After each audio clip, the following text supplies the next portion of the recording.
Merci beaucoup Béatrice Novaretti. Oui, alors au nom des Rencontres philosophiques de Monaco, des membres fondateurs des Rencontres philosophiques de Monaco, nous sommes effectivement très heureux de cette collaboration qui s'engage avec la médiathèque. On se connaît depuis longtemps, mais là c'est vrai que nous institutionnalisons une certaine collaboration avec la médiathèque et nous nous en réjouissons. Je suis très heureux d'accueillir Marie Garot, qui est maître de conférence à l'Université de Paris 1, Panthéon-Sorbonne, en philosophie. Évidemment, Marie Garot connaît bien Monaco. Elle a été primée en 2019 pour Politique de la vulnérabilité aux éditions CNRS, un très, très beau livre. Et donc nous sommes ravis de l'accueillir aujourd'hui à nouveau ici à Monaco pour cette masterclass, pour cette réflexion autour de féminisme et pensée du Caire. En effet, si le féminisme a été une révolution, et le féminisme a été une révolution dans la pensée philosophique, eh bien, il s'ensuit qu'à partir du féminisme devait se déployer une éthique, une pensée éthique quelque peu différente de ce que la tradition philosophique a placé sous le terme éthique ou morale. Et donc nous parlerons de cela aujourd'hui sous l'intitulé de la pensée du Caire, la pensée du soin. Donc c'est un tout autre rapport à l'autre, justement, qui va se tracer. Et donc j'invite Marie Garot à nous présenter Féminisme et pensée du Caire. Je vais lui donner la parole. Ensuite, après son exposé, évidemment, nous ouvrirons un débat, une session de questions-réponses avec notre chère Marie Garot. Merci beaucoup, Joseph. Je suis très heureuse d'être là. Je voudrais évidemment remercier Joseph, Raphaël, Robert et Charlotte de m'avoir conviée à nouveau ici à Monaco. Et je suis très heureuse d'inaugurer du coup ce format d'intervention aussi à la médiathèque autour de cette question des rapports entre donc, éthique du Caire et féminisme. Donc effectivement, je vais revenir sur ces notions et essayer aussi de vous proposer aujourd'hui un certain nombre de repères généalogiques sur le développement de cette éthique du Caire pour que vous compreniez aussi à la fois son importance et les rapports qu'il y a entre cette perspective éthique et politique, et j'insisterai aussi sur ce point, et une perspective féministe. Alors l'éthique du Caire est un courant de la philosophie morale relativement récent. Il est apparu au début des années 1980 aux États-Unis sous l'impulsion des travaux d'une théoricienne qui s'appelle Carol Gilligan. Et il a été introduit en France que beaucoup plus tard, en réalité, au début des années 2000 dans le milieu universitaire, grâce notamment aux travaux de Sandra Logier, et en 2010, donc encore plus tard, dans l'espace public, à travers notamment une tribune et un article écrit par Martine Aubry dans Le Monde Magazine, puis dans le journal Le Monde. Et elle évoquait donc, à cette époque l'idée d'une société du Caire ou l'idée d'une société du soin mutuel. Alors, je voudrais rappeler quand même que cette émergence dans le débat public a donné lieu à un certain nombre de débats à l'époque, des débats souvent passionnés, parfois caricaturaux, qui ont porté donc sur la valeur de l'éthique du Caire et sur sa pertinence pour nous permettre donc de repenser nos conceptions de l'éthique et de la politique. Alors, je ne vais pas revenir de façon extensive sur l'analyse des arguments qui ont été échangés dans le cadre de ce débat, mais je voudrais quand même rappeler la violence des réactions qui ont suivi cette émergence dans le débat public. On a à l'époque qualifié l'éthique du Caire de truc de bonne femme, je le cite, ou encore de nunucherie, je cite encore. Et d'emblée, l'éthique du Caire a été identifiée comme une préoccupation féminine plutôt qu'universelle, comme une apologie de la vulnérabilité au détriment de l'autonomie, comme une éthique sans valeur du point de vue des questions qui se posent dans nos sociétés aujourd'hui, voire même parfois comme une tentative de faire diversion par rapport à des vrais problèmes auxquels nous devrions donc faire face, notamment des problèmes d'emploi ou d'inégalité sociale. Alors ce qui était très intéressant de constater à l'époque, c'est qu'en fait ces objections rejouer une partie des objections qui avaient été adressées à l'éthique du Caire dès son émergence aux États-Unis, donc une vingtaine d'années plus tôt. Et des objections donc, qui se fondaient sur des dichotomies, des oppositions entre féminin et masculin, morale et politique, Caire et justice, que justement l'éthique du Caire a pour but de nous inviter à remettre en question. Alors aujourd'hui, dans cette masterclass, ce à quoi je voudrais vous rendre sensible, c'est justement et d'abord à cette radicalité du Caire, au fait que cette perspective, donc, qui est tout à la fois théorique, éthique et politique, nous invite à voir et à penser autrement ce que signifie bien agir, donc le domaine de l'éthique, et ce que pourrait être une société juste, donc le domaine de la philosophie politique. Penser autrement, c'est-à-dire à travers d'autres concepts, au prisme d'autres valeurs, et à partir de points de vue qui ne sont pas ceux que la tradition philosophique occidentale a généralement mis au premier plan. Alors, d'une certaine manière, la violence des réactions et la disqualification qui a répondu à l'introduction de cette perspective éthique dans l'espace public est un indice de cette radicalité, en même temps aussi sans doute qu'une manière d'essayer de la contenir. Or, et c'est le second point sur lequel je voudrais insister aujourd'hui, cette radicalité n'est pas étrangère à la position dans le champ social et dans le champ de la connaissance, de celles qui ont d'abord formulé l'éthique du Caire, ni non plus à la position de celles qu'elles identifient comme les principales, sinon les seules, agentes du Caire dans les sociétés libérales contemporaines. Ce sont en effet des femmes qui ont d'abord théorisé le Caire en s'appuyant sur l'analyse de discours, de pratiques et d'expériences qui sont le plus souvent celles de femmes également. Le Caire serait-il alors une éthique féminine et nous inviterait-il à repenser la société juste d'un point de vue féminin? Alors, à cette question parfaitement légitime au regard de ce que je viens de dire, je voudrais répondre par la négative, en montrant que le Caire doit bien plutôt être compris comme une éthique féministe, qui permet donc de penser la société d'un point de vue féministe. Pour le dire autrement, et j'y reviendrai, il ne s'agit pas, dans la perspective du Caire, de soutenir que les femmes détiendraient par nature ou par essence un savoir éthique particulier. Il s'agit plutôt de comprendre, pour les transformer, les liens qui existent entre le patriarcat, conçu comme une forme d'organisation sociale et symbolique qui marque encore profondément nos sociétés, et la disqualification sociale qui affecte certaines pratiques, certaines valeurs, certains savoirs et évidemment certains agents. Donc l'éthique du Caire est féministe, en ce qu'elle vise une société où les valeurs de liberté et d'égalité seraient effectivement réalisées, non pas pour certains seulement, mais pour toutes et tous. Or, ce que montre l'éthique du Caire, et ce en quoi consiste l'un de ses principaux apports, c'est que cet objectif ne peut être atteint qu'à certaines conditions. Que nous repensions le statut de la subjectivité et que nous prenions conscience de la vulnérabilité qui est la nôtre. Que nous repensions aussi les conditions relationnelles et matérielles de la liberté, qui reposent notamment sur le soin dont nous faisons l'objet. Que nous repensions enfin la manière de voir et d'organiser les pratiques de soins à l'échelle sociale, afin d'en acter la centralité, mais également l'importance et la valeur pour toutes et tous. Alors, pour vous montrer cela, donc à la fois la radicalité du Caire et sa dimension féministe, je procéderai très simplement en deux temps.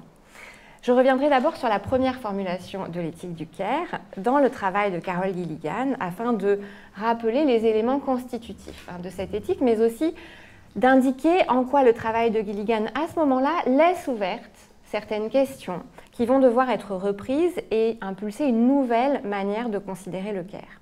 Et c'est cette nouvelle manière de considérer le Caire qui a été notamment élaborée par Joan Tronto, que je présenterai dans un second temps.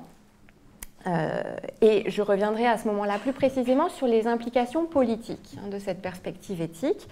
Et ce sera l'occasion pour moi de reprendre en conclusion cette question des rapports donc, entre éthique du Caire et féminisme. Alors, avant de commencer ce bref parcours généalogique, je voudrais faire une remarque qui porte sur le terme même de Caire et sur le choix que nous avons fait majoritairement en France, en philosophie, mais plus largement d'ailleurs aussi dans les sciences sociales, de ne pas le traduire.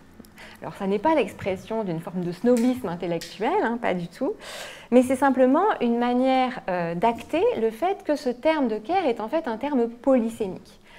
En France, si nous devions le traduire, nous nous trouverions face à une pluralité de candidats possibles. Or, tous ces candidats ont un intérêt, ont une valeur pour décrire l'une des facettes de ce que l'anglais identifie hein, sous ce terme de care.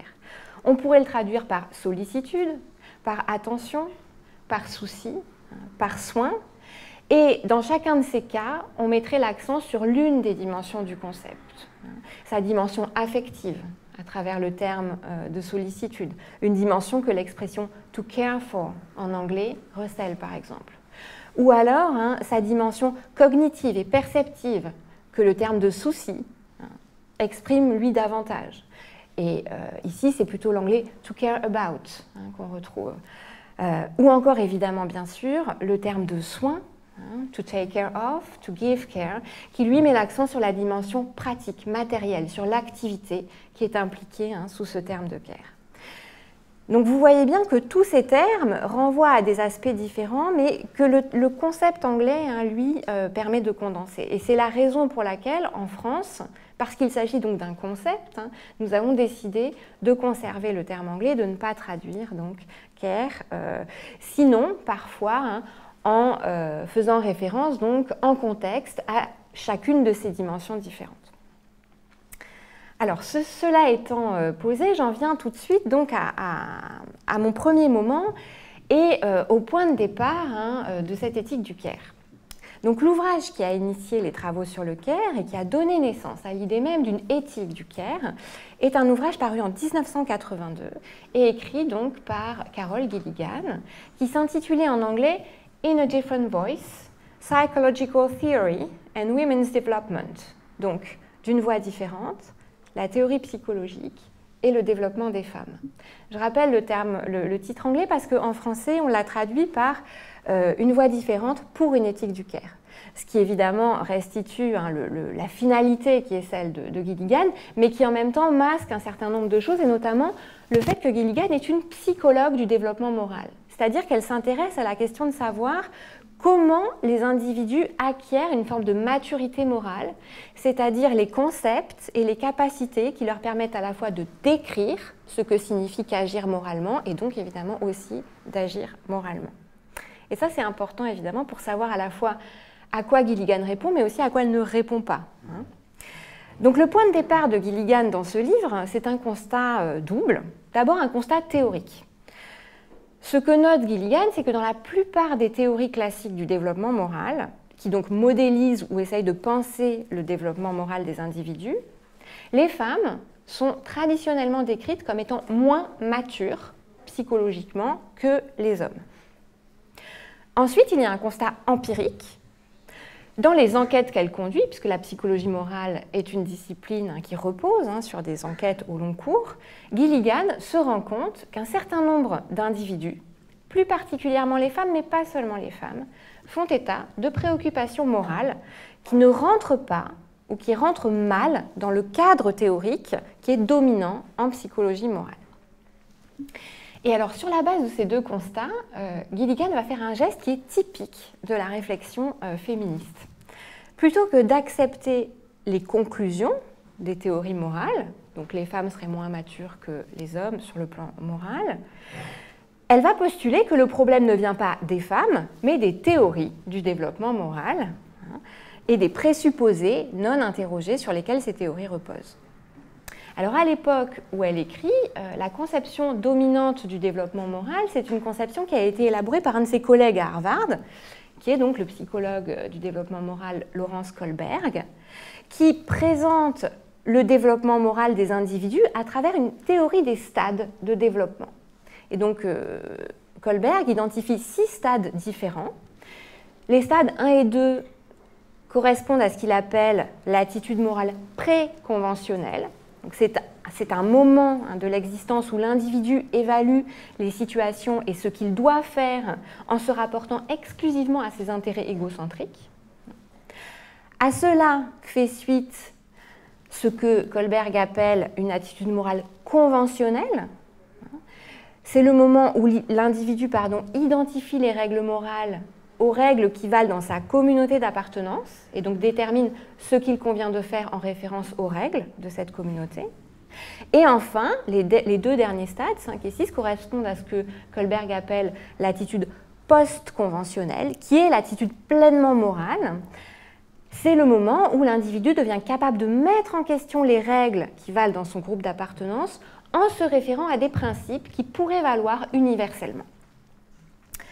Alors, du coup, Kohlberg dit le terme du développement moral, la maturité morale, correspond avec le moment où l'individu déploie l'autonomie, comprise comme capacité à juger et à agir selon des règles rationnelles et universellement valables. Et à ce moment-là, l'individu se considère lui-même comme autonome et considère les autres comme tels, c'est-à-dire les reconnaît comme des individus porteurs de droits naturels et intrinsèques. Alors, c'est en raison de l'importance du langage des droits, de l'autonomie conçue comme terme du développement moral, qu'on a appelé du coup cette conception élaborée par Kohlberg l'éthique de la justice. Et je vous dis cela parce que c'est en référence à celle-ci que Gilligan va développer l'éthique du Caire. Donc le problème, je le disais tout à l'heure, c'est qu'à l'aune de cette conception du développement moral, les jeunes filles interrogées tant par Kohlberg que par Gilligan sont systématiquement considérées comme inférieures du point de vue du développement moral. Pourquoi ? Parce qu'en réalité, la plupart d'entre elles accordent une importance centrale aux relations interpersonnelles avec les membres de leur entourage et au fait de répondre aux besoins des autres. Donc, ces jeunes filles et ces femmes identifient la morale avec l'attention et l'aide apportée à des personnes concrètes, plutôt qu'avec l'affirmation de leur autonomie ou le respect des droits individuels des gens. Mais ce faisant, elles sont considérées comme moins matures moralement, puisque ce souci des relations interpersonnelles est considéré par Kohlberg comme étant typique du troisième stade de développement moral, donc de l'attitude conventionnelle.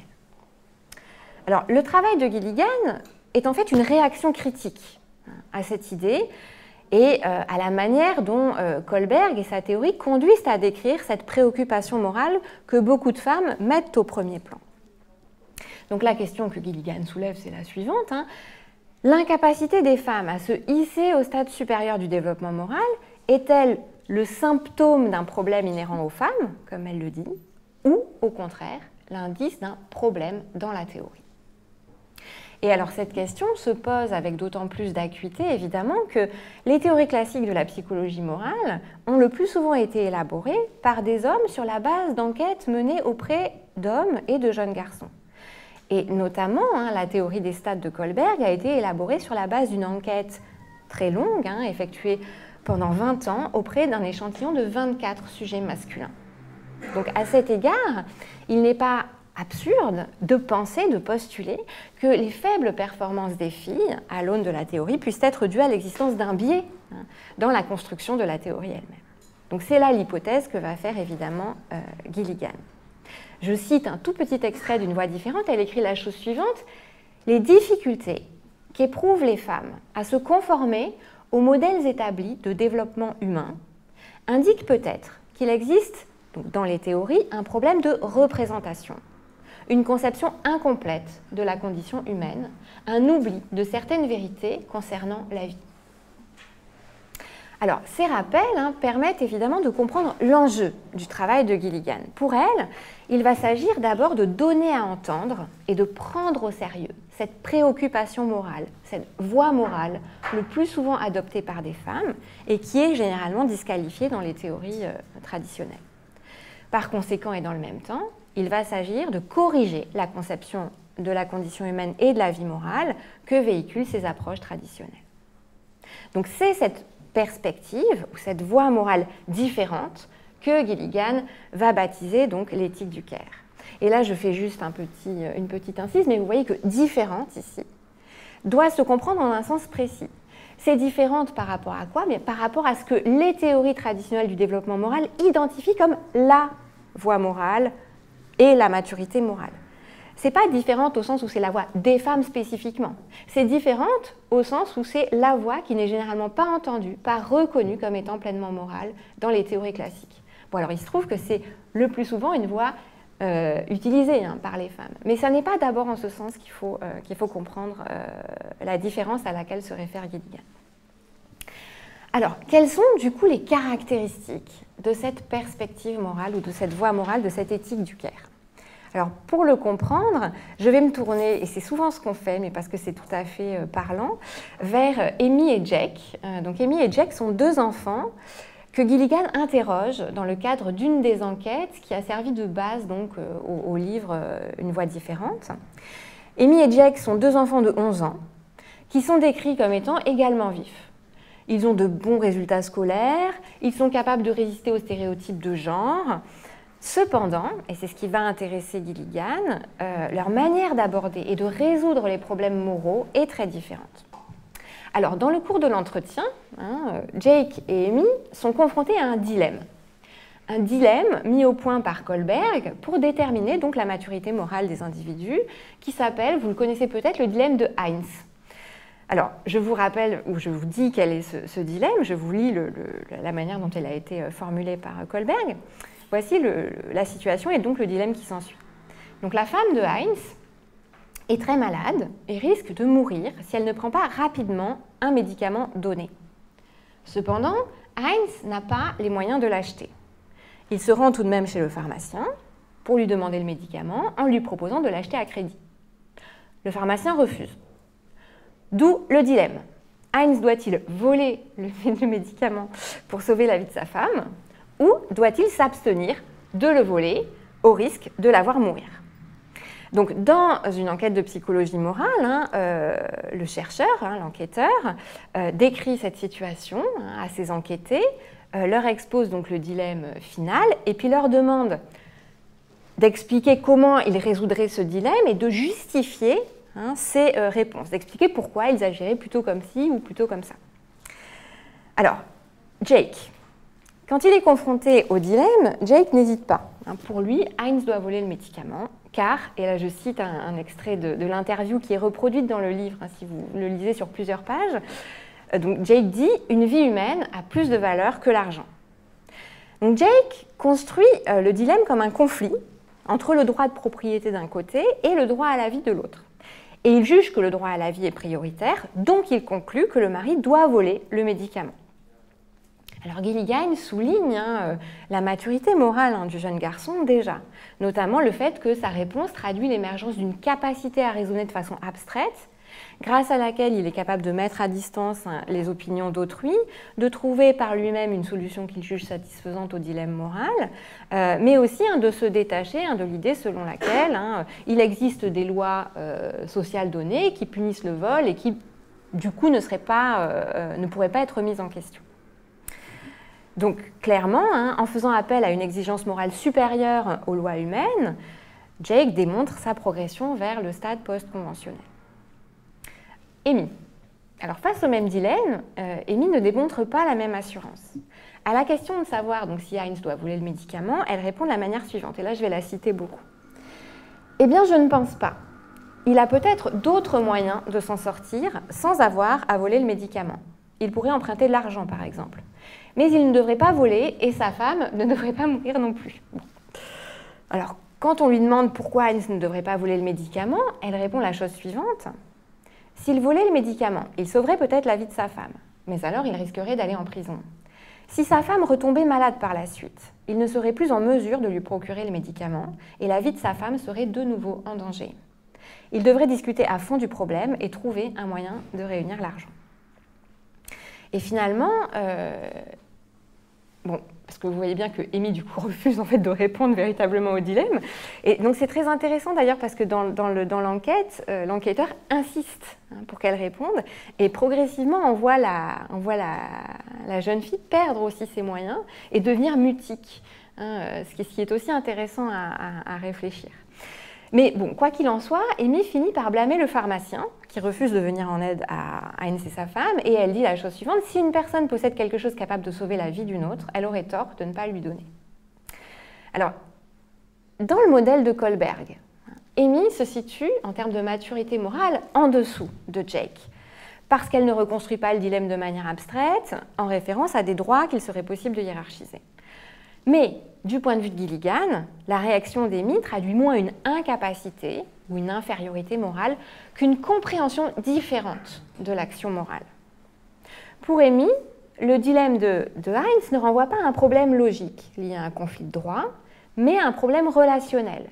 Problème qui vient du fait que l'un des protagonistes, ici en l'occurrence le pharmacien, ne reconnaît pas qu'il est lié aux autres protagonistes et qu'il a du coup des responsabilités à leur égard. Pour elle, les protagonistes ne sont donc pas, et là je cite Gilligan, des adversaires qui s'opposent dans un litige de droit, mais, je cite encore Gilligan, les membres d'un réseau de relations, du maintien duquel chacun dépend. Donc cette manière de percevoir le dilemme comme un problème relationnel explique qu'Amy cherche un mode de résolution du conflit qui ne heurte personne, privilégie la recherche du dialogue et prenne en considération dans son analyse la situation particulière de chacun des protagonistes, y compris d'ailleurs sur le long cours.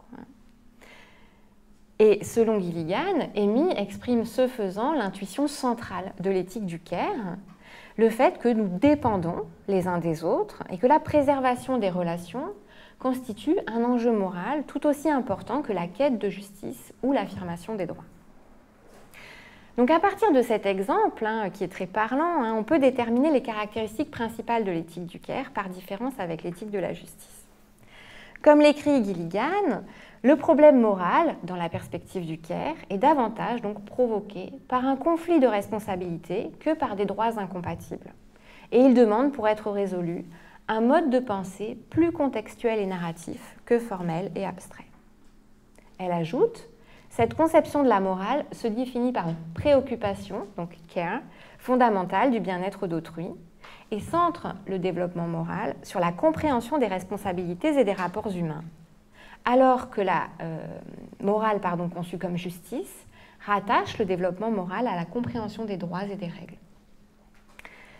Donc la différence entre éthique du care et éthique de la justice, vous voyez, se situe en fait à plusieurs niveaux. Au niveau des compétences morales, l'éthique du care repose sur le développement de dispositions morales comme l'attention à l'autre, la sollicitude à son égard, plutôt que sur l'apprentissage de principes abstraits. Au niveau du raisonnement moral, elle privilégie des réponses contextuelles, spécifiques ou ajustées au cas particulier, plutôt que le recours à des principes universellement valables. Au niveau du vocabulaire moral, elle se caractérise, vous l'avez entendu aussi, par l'importance accordée aux responsabilités et aux relations, plutôt qu'au respect des droits. Enfin, elle fait de l'abandon et de la souffrance d'autrui les mots principaux contre lesquels il s'agit de lutter, tandis que l'éthique de la justice se préoccupe plutôt des questions d'inégalité ou d'oppression. Alors, Gilligan note qu'il ne serait pas impossible de trouver un impératif moral universalisable qui correspondrait à l'éthique du care. Et elle dit, ce serait un impératif de non-violence, ne pas nuire à autrui, ou mieux encore, prendre soin d'autrui. Mais elle souligne immédiatement que ce principe ne peut à lui seul résumer l'éthique du care, qui est essentiellement contextuelle, puisque ce principe en lui-même ne nous dit pas, ne répond pas plutôt à la question de savoir qui sont celles et ceux dont nous devons nous soucier, ni non plus comment nous devons nous en soucier, comment nous devons en prendre soin. Seule l'analyse du contexte relationnel permet au contraire de répondre à ces questions, et d'une manière qui est sans doute moins tranchée et moins définitive que ne le permet l'éthique de la justice. Et c'est notamment ce que note Diane, une femme interrogée par Gilligan dans le cadre d'une des enquêtes qui se trouve aussi au cœur du livre. Diane base sa conduite sur un principe de responsabilité et de sollicitude à l'égard d'autrui, et elle explique « Ce principe, je la cite, n'est pas un principe qui, une fois établi, sert à trancher dans tous les cas. Le principe dont je parle ne fait pas disparaître le conflit. » De ce point de vue, on peut dire que l'éthique du care recouvre une exigence, celle de faire donc attention à autrui, d'en prendre soin, qui elle-même est la source d'une interrogation morale, plutôt que d'un ensemble de réponses claires et nettes. Cette interrogation, que Diane là encore exprime, définit donc l'orientation centrale de l'éthique du care.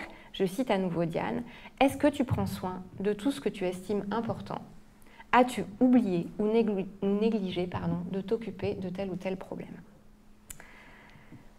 Donc à l'aune de cette description, vous voyez que l'éthique du care repose sur une conception ou une vision, une perception du monde social et une conception du sujet qui sont assez différentes de celles qui sous-tendent l'éthique de la justice. Le monde tel que le perçoit le sujet du care est un monde de relations, un monde peuplé d'individus qui dépendent les uns des autres et qui sont par conséquent susceptibles de s'affecter, de se blesser mutuellement en agissant ou en n'agissant pas. Parallèlement, le sujet du care est un sujet en relation, un sujet qui dépend des autres et dont d'autres dépendent, qui est donc vulnérable et préoccupé par les relations dans lesquelles il est inscrit. Alors, le travail de Gilligan, donc j'ai résumé vraiment à très gros traits, donc je vous invite à lire ces livres qui sont en plus toujours très incarnés parce qu'ils donnent beaucoup la parole à ces enquêtés et donc c'est extrêmement touchant aussi et c'est aussi cette affection qui produit de la réflexion. Donc ce travail de Gilligan permet de saisir en quoi consistent les grandes lignes de l'éthique du care et montre ainsi qu'il y a plusieurs manières de se conduire moralement et que l'éthique de la justice a été considérée à tort comme la seule et unique manière de voir et de penser l'agir moral. Ce travail donc de description est précieux, mais il soulève aussi une question, je le disais tout à l'heure, une question cruciale à laquelle Gilligan elle-même n'a pas répondu, ou en tout cas pas tout de suite, et qui est pourtant très importante. Cette question, c'est la suivante. Comment se fait-il que le souci des autres soit une préoccupation morale principalement, sinon exclusivement, exprimée par les femmes? Est-ce là le signe que les femmes seraient de façon privilégiée capables de répondre aux besoins des autres, d'en prendre soin? Alors, en 82, donc au moment de la parution d'Une voix différente, Gilligan ne répond pas à cette question. Dans sa préface, elle dit qu'il y a une corrélation empirique entre orientation morale et genre. Donc on constate dans les enquêtes que ce sont plutôt des femmes qui adoptent la perspective du care que des hommes. Mais elle n'en propose pas d'explication, d'une certaine manière, ça n'est pas son objet, puisque, encore une fois, elle, son travail, c'est de décrire un autre chemin de développement moral. Le problème est que, en ne répondant pas à cette question, elle a cependant laissé la porte ouverte à une interprétation différentialiste de l'éthique du care. C'est-à-dire une interprétation selon laquelle le care constituerait donc une orientation morale spécifiquement féminine, une expression morale de la nature des femmes. Or, cette interprétation va être revendiquée, y compris dans le champ philosophique, par certaines théoriciennes, notamment la théoricienne Nell Noddings, dans un livre qui s'intitule Caring, qui n'a pas été traduit en français et qui paraît en 1984. Or, cette interprétation différentialiste de l'éthique du care, elle est problématique, de mon point de vue, à plusieurs égards. D'abord, elle est problématique d'un point de vue féministe. Pourquoi? Parce qu'elle justifie l'attribution systématique des activités de care aux femmes, au détriment de leur implication dans d'autres activités, et parce qu'elle justifie aussi l'éloignement des hommes de ces activités, alors qu'elles forment un aspect important de la vie morale. Et puis elle est aussi problématique d'un point de vue politique, parce qu'elle installe durablement l'éthique du care dans une position périphérique, elle en restreint la portée. Or, et nous sommes bien placés par les temps qui courent pour le savoir, le souci des autres est un élément central de la vie en commun, et la manière dont ce souci est distribué et concrètement organisé est un bon indicateur de la justice ou de l'injustice d'une société. C'est notamment ceci que permet de comprendre le travail de Joan Tronto, et je vais donc me tourner rapidement vers ce travail dans un second moment. Alors, le travail de Joan Tronto occupe une place également centrale dans le champ des travaux sur le care, puisque si c'est à Gilligan qu'on doit d'avoir forgé l'idée même d'une éthique du care, c'est à Tronto que l'on doit d'avoir montré que cette éthique du care engageait en réalité un projet de transformation sociale et politique. Le livre majeur de Joan Tronto est paru plus de 10 ans après In a Different Voice. Il est paru en 1993. Il a été traduit en 2008 en français. Alors là encore, les choix de traduction de titres sont assez étonnants, puisque en anglais, le livre de Tronto s'appelle Moral Boundaries, donc les frontières morales, A Political Argument for an Ethic of Care, donc un argument politique pour une éthique du care. Et en français, on l'a traduit par Un monde vulnérable pour une politique du care. Bon, c'est pas complètement éloigné, mais bon, là encore, ça met l'accent sur certains aspects du livre au détriment d'autres. Alors, dans ce livre, Tronto va développer, mais en même temps déplacer les perspectives ouvertes par Gilligan. Comme Gilligan, elle offre une défense de l'éthique du care, fondée sur l'idée selon laquelle cette éthique devrait jouer un rôle central dans nos vies morales. Mais elle va aussi déplacer le travail de Gilligan de deux manières. D'abord, en s'efforçant de comprendre les raisons de la disqualification de l'éthique du care ou de sa marginalisation. Et puis, en offrant une nouvelle définition du care plus large que celle de Gilligan. Alors là encore, pour comprendre le travail de Tronto, je pensais important de revenir à son point de départ. Le point de départ de Tronto, c'est le suivant. Pourquoi les valeurs que promeut l'éthique du care, l'attention à autrui, la responsabilité, ne sont-elles pas reconnues comme des valeurs centrales dans les sociétés démocratiques et libérales contemporaines? Pourquoi l'éthique du care, autrement dit, continue d'être marginalisée et dévalorisée? Malgré le travail de Gilligan, en effet, 10 ans plus tôt, l'éthique du care continue d'être perçue comme une éthique féminine, uniquement utile dans le contexte du foyer et dans le contexte de relations asymétriques avec des personnes fortement dépendantes. Donc tout se passe comme si le travail qu'avait fait Gilligan avait certes permis de faire reconnaître l'éthique du care, mais d'une manière en fait très ambivalente, puisqu'on reconnaît l'importance de l'attention aux autres, de la responsabilité pour autrui, mais dans certains espaces seulement. Et cette reconnaissance va de pair avec l'idée d'une division sexuelle du travail moral. Aux femmes, le care dans l'espace privé, aux hommes, la justice dans l'espace public. Donc cette reconnaissance paradoxale, tronquée, ne satisfait pas Tronto, pour une raison très simple, qui est liée à son anthropologie ou à la conception du sujet qu'elle défend, et qui est centrée sur l'idée selon laquelle nous sommes, en tant que sujets humains, des êtres fondamentalement vulnérables, en proie à des besoins qu'on ne peut jamais satisfaire seuls, dépendant d'un environnement relationnel, social, naturel, qu'on ne maîtrise jamais totalement et auquel nous sommes en retour exposés, et ce, donc, tout au long de nos vies. L'idée de Tronto, autrement dit, si vous voulez, c'est que l'éthique du care tient compte de cette vulnérabilité-là, est une réponse ajustée à la vulnérabilité qui est la nôtre. Elle est une manière d'en prendre acte, de chercher à y répondre, afin que nous développions toutes et tous des formes d'autonomie, si minimales soient-elles. Donc, Tronto va essayer de comprendre les facteurs de la marginalisation persistante de l'éthique du care, dans l'idée évidemment que comprendre ces facteurs, c'est déjà se donner les moyens de les transformer et d'agir dessus. Alors, je ne peux pas malheureusement refaire toute la démonstration de Joan Tronto, ça me prendrait beaucoup trop de temps, mais là encore, je vous invite à lire son livre qui est vraiment un livre très fort. Je dirais simplement aujourd'hui que Tronto identifie dans la définition du care, en termes d'attention à autrui et ou de sollicitude à son égard, l'un des nœuds du problème. Cette définition, on l'a vu, c'est la définition qui a été élaborée par Gilligan. Mais selon Tronto, elle pèche par son étroitesse et aussi par son idéalisme.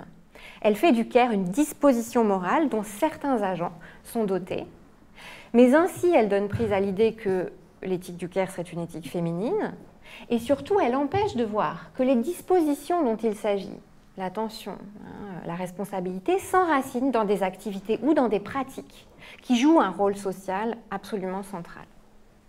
Donc pour remédier à cette marginalisation, Tronto va élaborer une nouvelle définition de l'éthique du care, enfin du care d'abord, et de l'éthique qui est associée. Alors quelle est-elle cette définition ?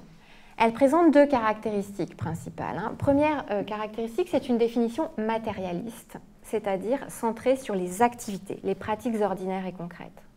Deuxième caractéristique, c'est une définition holiste, qui souligne la dimension processuelle, complexe de ces activités. Alors je vous lis très rapidement la définition qu'a élaborée Tronto du care en collaboration avec sa collègue Bérénice Fischer. Le care, écrit-elle, désigne une activité générique qui comprend tout ce que nous faisons pour maintenir, perpétuer et réparer notre monde, de sorte que nous puissions y vivre aussi bien que possible. Ce monde comprend nos corps, nous-mêmes et notre environnement, tous éléments que nous cherchons à relier en un réseau complexe, en soutien à la vie. Donc on voit ici évidemment l'importance accordée à la dimension pratique. Le care, ce sont l'ensemble des activités de maintien, de conservation, de réparation du monde et des êtres qui le peuplent. Ce sont l'ensemble des activités qui tissent les éléments du monde en un monde commun. Et Tronto ajoute la chose suivante, là encore je la lis très rapidement. Le care peut caractériser une activité singulière ou décrire un processus. À cet égard, il n'est pas simplement une préoccupation intellectuelle ou un trait de caractère, ça c'est très important, mais le souci de l'existence, engageant l'activité d'êtres humains dans les processus de la vie quotidienne. Le care est à la fois une pratique et une disposition. Donc vous voyez, elle englobe en réalité l'approche de Gilligan dans une approche plus large qui insiste sur le fait que le care, c'est d'abord une façon d'agir pour le maintien du bien-être de ceux qui nous entourent et du monde dans lequel on vit. Et vous notez que le monde social et naturel est posé aussi dans cette définition comme un objet du prendre soin. Mais ça ne veut pas dire évidemment que les dispositions ne sont pas centrales. Donc le care, c'est une manière d'agir, mais une manière d'agir d'une certaine manière, si je puis dire, même si ça n'est pas du tout élégant, une manière de faire d'une certaine façon. Alors c'est ce que souligne Tronto en distinguant de façon analytique 4 phases distinctes dans toute activité de care. Et à chacune de ces phases, à chacun de ces moments, correspond la mise en œuvre d'une disposition particulière. Donc la première phase, c'est celle du caring about, se soucier d'eux. Donc en fait, on a besoin de verbes, vous voyez, pour décrire le care. Se soucier d'eux. Cette phase consiste à reconnaître qu'un besoin est là, qui demande à être pris en compte. Et cette reconnaissance, elle demande quoi? Eh bien, elle demande de l'attention. La seconde phase, c'est celle du taking care of, du prendre en charge. Là, il s'agit de décider que l'on va répondre aux besoins que l'on a identifiés préalablement et de déterminer la manière dont on va y répondre. Et cela implique de prendre la responsabilité de le faire. La troisième phase identifiée par Tronto, c'est celle du caregiving, ou du prendre soin. Donc c'est généralement à ça qu'on réduit finalement le care. Et Tronto dit, cette phase du prendre soin qui implique un contact direct avec le bénéficiaire ou l'objet du care, elle demande une compétence pour s'assurer que l'activité atteint bien sa finalité. Et enfin, et ça aussi c'est très intéressant, Tronto dit, il y a une dernière phase dans toute activité de care, c'est celle du care receiving, de la réception du care. Et là, l'enjeu c'est de s'assurer que l'objet ou le destinataire du care a reconnu dans la réponse qu'on lui a apportée, dans ce qu'on a fait pour lui, une manière adéquate de prendre son besoin en compte. Et ça demande une réceptivité aux pourvoyeurs de care. Et donc ça suppose aussi qu'on laisse à ceux qui bénéficient du care le temps et l'espace pour exprimer quelque chose. Donc vous voyez que c'est une définition qui est assez complexe, assez large, la définition de Tronto. Et je voudrais simplement, pour terminer un peu sur ce point, souligner quels sont les apports en fait, de cette définition. Il y en a plusieurs et j'en citerai simplement 2. D'abord, cette définition elle a une portée heuristique. Elle nous permet de voir les choses autrement. Pourquoi? D'abord, elle permet de comprendre que les activités de care sont omniprésentes dans l'espace social. Elles englobent en effet toutes les activités qui trouvent leur finalité dans la réponse à une vulnérabilité avérée ou à un besoin et qui visent donc à maintenir le bien-être des êtres humains et plus largement du monde qui les entoure et dont ils dépendent. Donc, il y a bien sûr les activités de maternage qui classiquement ont été considérées comme la figure des activités de care, mais ça va bien au-delà, vous vous en rendez compte. Donc le soin des corps et des subjectivités, les activités éducatives et beaucoup d'activités de service, le travail social, le travail domestique, mais aussi l'urbanisme, l'écologie et pourquoi pas l'agriculture peuvent être pensées comme des formes de care. De plus, cette conception que propose Tronto permet de comprendre la complexité de ces activités de care. Ces activités dépassent bien souvent, en effet, le niveau local. Elles requièrent de la planification, elles requièrent de la coordination. Et dans la mesure où elles engagent souvent plus d'un acteur, au minimum deux, elles vont aussi être le lieu d'échange, de discussion, pourquoi pas aussi de conflits. Enfin, l'insistance de Tronto sur les pratiques permet de répondre à l'une des questions laissées ouvertes par Gilligan et dont j'ai parlé tout à l'heure, puisque en suggérant que les dispositions que j'ai mentionnées tout à l'heure s'acquièrent en fait dans le cadre des activités de care, Tronto apporte une réponse à la question des rapports entre éthique du care et genre. Si les femmes se montrent généralement plus soucieuses du bien-être d'autrui et plus attentives aux autres et au monde qui les entoure, c'est tout simplement parce que c'est à elles que revient traditionnellement la responsabilité du travail de care dans nos sociétés. Donc, vous voyez, cette définition, elle permet de nous faire voir le care autrement. Mais ce n'est pas son seul intérêt. Cette redéfinition, elle permet aussi d'interroger les conditions sociales dans lesquelles ces activités sont mises en œuvre et la manière dont elles sont organisées. Autrement dit, elle offre un point de vue critique sur l'organisation des activités de care et c'est en ce sens et à cet endroit qu'elle acquiert une portée politique. Que montre Tronto sur ce point? Là encore, j'insisterai simplement sur une idée qui me permettra donc de revenir pour conclure sur la question des rapports entre éthique du care et féminisme. Tronto souligne que le travail de care est inégalement distribué dans les sociétés libérales contemporaines, selon des axes de genre, de classe et de race. Je précise évidemment que ces concepts, genre, classe, race, ne renvoient pas à des caractéristiques possédées par les individus, mais à des rapports de pouvoir entre des groupes sociaux. Historiquement, le travail de care a été, pour une part importante, pris en charge par les femmes de façon gratuite dans l'espace du foyer. Avec la mise en place de l'État social tout au long du XXe siècle, puis la participation accrue des femmes au marché du travail depuis les années 60, une part importante des activités de care a été prise en charge par les services publics, une autre a été marchandisée. Dans la période contemporaine, cette marchandisation s'est accrue parallèlement à l'affaiblissement des services publics. Pourtant, et c'est le point intéressant, comme le montre Tronto en écho au travail d'autres, et je pense notamment à la sociologue Evelyn Nakano-Glenn, la structure de la distribution des activités de care n'a pas été remise en cause fondamentalement par ces changements. Cela veut tout simplement dire que celles et ceux qui effectuent le travail de care sont aujourd'hui encore, le plus souvent, des femmes, des membres des classes populaires et des personnes racisées. À l'inverse, l'une des marques du privilège et de la domination dans nos sociétés, c'est la capacité des individus à se soustraire au travail de care en le déléguant à d'autres. C'est ainsi que beaucoup d'hommes, mais aussi beaucoup de femmes, font le plus souvent appel à des femmes, généralement peu dotées en capital économique et social, pour prendre soin d'eux, de leurs enfants, de leurs parents âgés, des foyers où ils vivent, des espaces de travail où ils vont chaque jour, des rues où ils déambulent, etc. Donc le travail du care est massivement délégué dans nos sociétés aux membres des groupes défavorisés. Et il s'effectue le plus souvent dans des conditions qui attestent du peu d'importance sociale que nous lui accordons collectivement, laquelle est évidemment proportionnellement inverse, du point de vue des théoriciennes du care, à son importance réelle. En effet, et vous le savez sans doute, quand elles sont rémunérées, les activités de care le sont peu. Elles correspondent en outre souvent à des emplois précaires, aux horaires atypiques, et elles sont généralement considérées comme ne requérant pas de compétences ou de formation spécifiques. Ce sont l'expression de dispositions intrinsèques aux individus, aux femmes en général. Force est donc de constater que nous sommes face à un paradoxe que la crise sanitaire que nous traversons depuis 2 ans n'a cessé de mettre en évidence. Les activités de care sont essentielles au maintien de la vie humaine.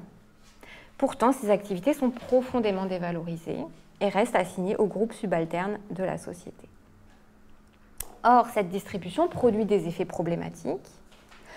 Elle peut compromettre la qualité du care reçu, notamment en subordonnant l'accès au care aux ressources financières des individus, mais surtout, elle fait peser sur certains, et le plus souvent donc sur certaines, un très lourd fardeau. Et les analyses sociologiques et psychosociologiques du travail du care, je pense notamment aux très beaux travaux de Pascal Molinier, montrent que les travailleuses du care sont en général privées des conditions requises pour bien faire leur travail. Elles sont peu reconnues, peu écoutées, insuffisamment nombreuses, privées de formation et donc aussi privées des moyens conceptuels pour penser et pour parler leur travail. À nouveau donc, paradoxe, et ce paradoxe est l'indice d'une injustice structurelle qui traverse nos sociétés.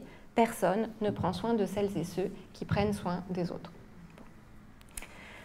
Alors, on pourrait évidemment discuter longtemps des causes de cet état de fait.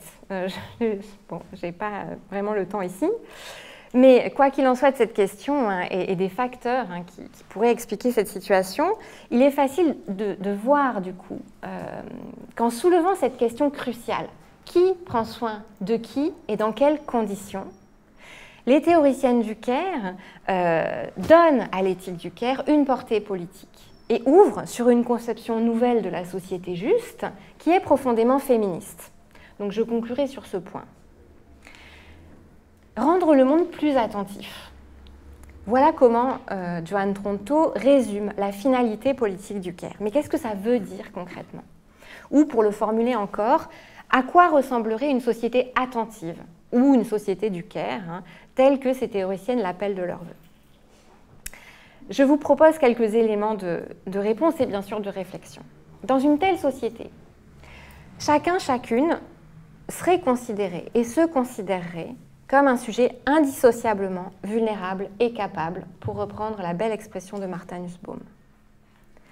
Chacun et chacune se percevrait donc comme un destinataire du care des autres et comme un pourvoyeur de care à l'égard des autres. Les questions de savoir quels besoins devraient être considérés comme prioritaires et comment nous devons collectivement y répondre occuperaient une place centrale dans le débat démocratique.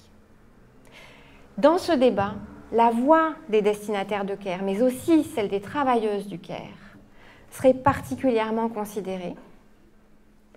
La responsabilité des autres et du monde commun serait considérée comme une responsabilité commune et partagée. Enfin, sans doute qu'une vigilance spécifique serait accordée au processus susceptible de mettre le soin en échec, pour celles et ceux qui le dispensent, comme pour celles et ceux qui le reçoivent. Alors, contrairement à ce qu'on entend parfois, une telle société serait loin d'être irénique. À la fois parce que, je le mentionnais tout à l'heure, des désaccords et des conflits vont naître des questions de savoir quels besoins comptent et comment il convient d'y répondre. Et aussi parce qu'il nous faudrait lutter, toutes et tous, intérieurement et collectivement, contre l'indifférence, l'irresponsabilité et la tentation permanente du déni de notre vulnérabilité, dont elles sont l'expression. Parce qu'il nous faudrait aussi lutter donc contre les structures sociales, qu'il s'agisse de la domination de genre ou de la recherche permanente de la rentabilité, qui forment le terreau sur lesquels ces phénomènes moraux grandissent. Le care, donc, en tant que modalité de l'agir individuel et collectif, n'a rien de facile, d'évident ou de spontané. Il est une exigence et une épreuve qui, sous certaines conditions, peut devenir gratifiante. Si bien que pointer son importance ne suppose pas, comme on l'entend parfois, de souscrire à une vision naïve ou unilatéralement optimiste de l'être humain. Il suffit pour le savoir d'écouter les travailleuses du care. Donc, une société du care ne serait pas une société irénique. Mais ce serait en revanche une société féministe, c'est-à-dire en fait, de mon point de vue, une société humaniste. Pourquoi ? Parce que nul n'y serait cantonné à une tâche ou à un rôle en raison de son sexe. Nul ne serait écarté d'une tâche ou d'un rôle en raison de son sexe. Nul, enfin, ne pourrait se prévaloir de son sexe pour déléguer à d'autres la responsabilité de prendre soin des autres et du monde commun, une responsabilité qui revient à chacune et à chacun d'entre nous en tant que nous sommes des sujets humains. Je vous remercie.